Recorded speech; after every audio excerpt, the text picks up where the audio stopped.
This poem is called In Extremis. There's a stampede. Grab your hats and coats. It's time to run for the lifeboats. Oh, say, can you see?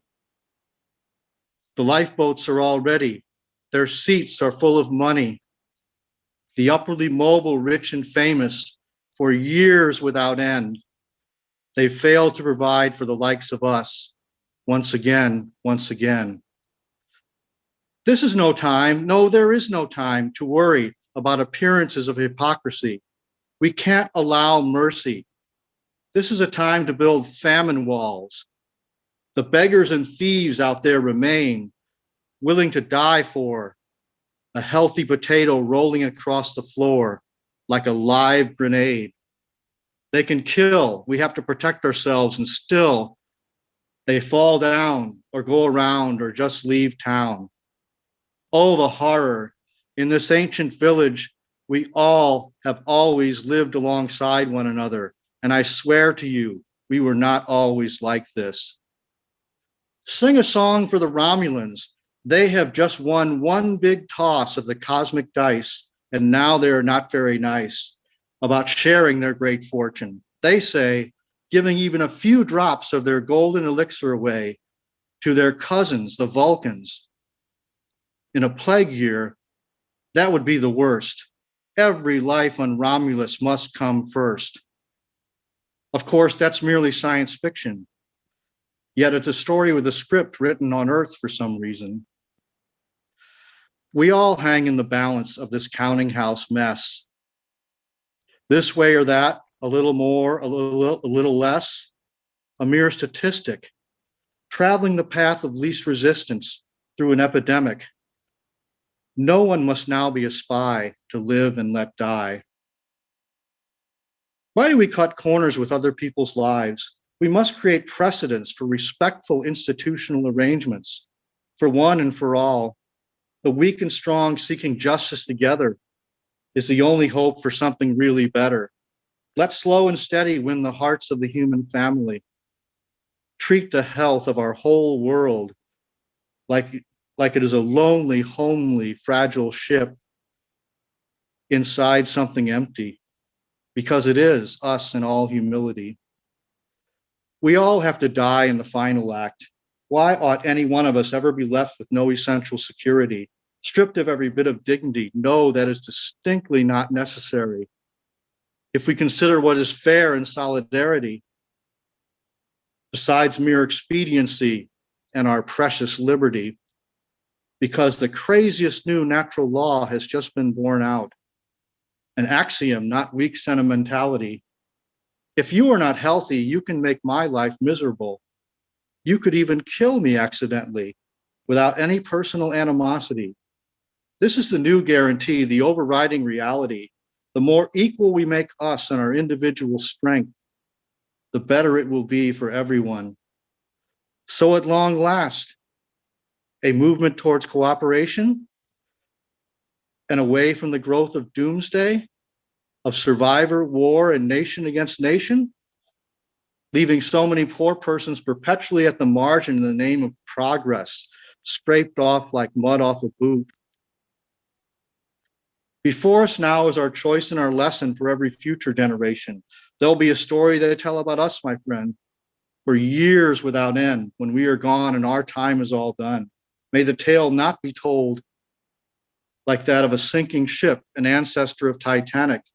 The William Brown hit an iceberg in the North Atlantic, went down to the bottom of the sea in the 19th century. In 1841, landless immigrants from Scotland and Ireland, men, women, children on a ship with no provision, no place to run. Afterwards forgotten, as it turned out, recklessly, because there was subsequently a well-known epic failure to reform their most vital laws of the sea. So may our progeny in time not see shows of us as bystanders amidst peril and deprivation, shows of us looking at every fellow human, even our neighbors, from a safe distance, looking at another person's face, which a machine has flatly recognized, then tagged, and finally fit indescribably yet comfortably into the palm of our hand, behind a blinding blue light, one among the multitude, desperately hoping to hold on to life.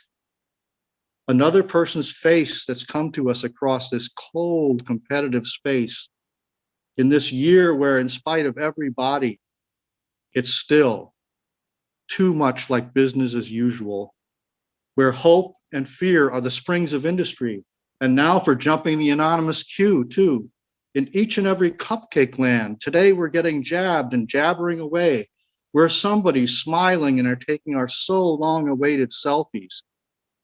Meanwhile, in the periphery of our mirror, we can also see who doesn't count and who is not counted, the amazing mathematical inequality, which, not surprisingly, turned out very deadly in a hurry.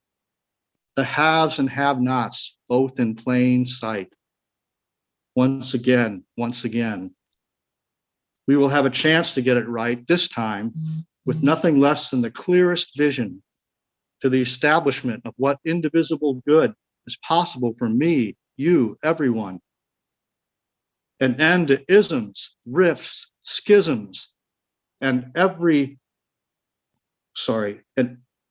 end to ifs, rifts, and schisms. I lost my place, sorry. An end to ifs, rifts, and schisms, and every individual sense of supremacy or race supremacy. In all places, everywhere life can be secured with dignity, now, in the future, in the city, in the country, in every country, at the periphery, even at the far reaches of the galaxy, as well as the open sea, eternally. Thank you. The covenant. What are we made to be afraid of? The thing the covenant does not allow, to know ourselves as otherwise. If people knew themselves as otherwise, they'd be more likely listening. Wouldn't they be more brave, honest, and forgiving? If righteous people knew themselves as wrong, if lost people knew themselves as all right, if white people knew themselves as black, if black people knew themselves as white, if women and men changed their positions from top to bottom and bottom to top, if people knew themselves as otherwise, if they ever learned the fluidity of themselves was so much closer to find, then all of society around Little Dixie would be like muddy, bloody water turning into dandelion wine. And meanwhile, that old Southern comfort would be clearly starting to taste like turpentine.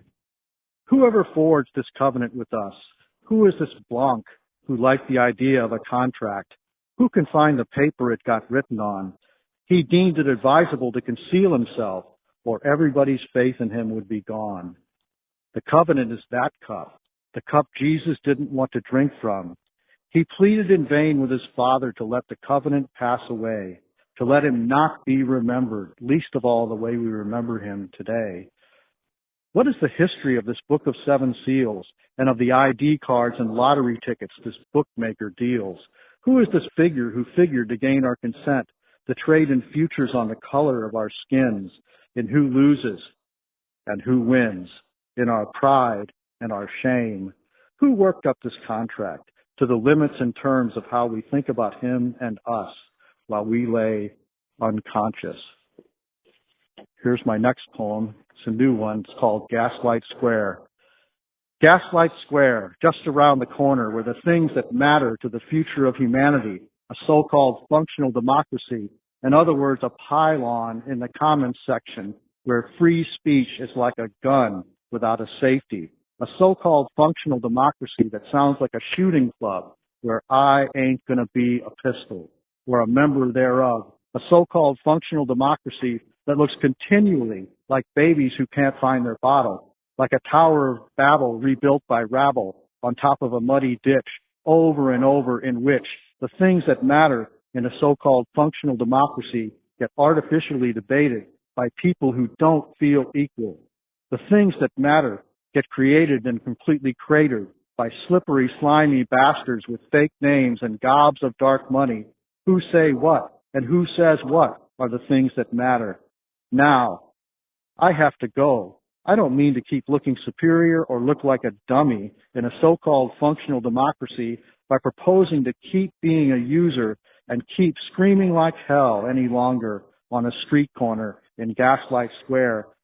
I don't care to share there a few words with you, my idea of what's true, as if I'm making an elevator pitch to persuade or dissuade, only then possibly to be persuaded or be dissuaded by your nuclear reaction to me. Oh no, I am taking a detour to a bomb shelter, a refuge from subterfuge. This is the long way home, away from being overwhelmed with defiance, nonsense, or insolence, or anything else that smacks of whatever.